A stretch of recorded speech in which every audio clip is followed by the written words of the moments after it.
Hello guys, এই মাত্র দেখতে পাচ্ছেন সেই ইপন এসেছে তার প্রথম রজনী,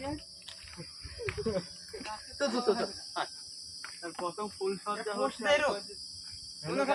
হ্যালো গাইস, আপনারা যদি কেউ মেসেঞ্জারে আসতে চান কেউ আসবেন না ভুলেও। হ্যালো গাইস, তার ফুল সজ্জা হচ্ছে ওই বিজে যখন দেখতে পাচ্ছেন কাঁঠাল গাছ ছাড়া তাই বলছিলি কোথায় না? ভালো না গাছ গাছ ছবি তুললো ছাগলটা নেবে ভালো এই ধরাইতে তুললে ছাগল ছাগল তুলতে আগে আগে পিট তোমাদের হোক আগে। লে লে লে লে দাঁড়া ভাই ছবি তো লাগে কবুতর নাই কবুতর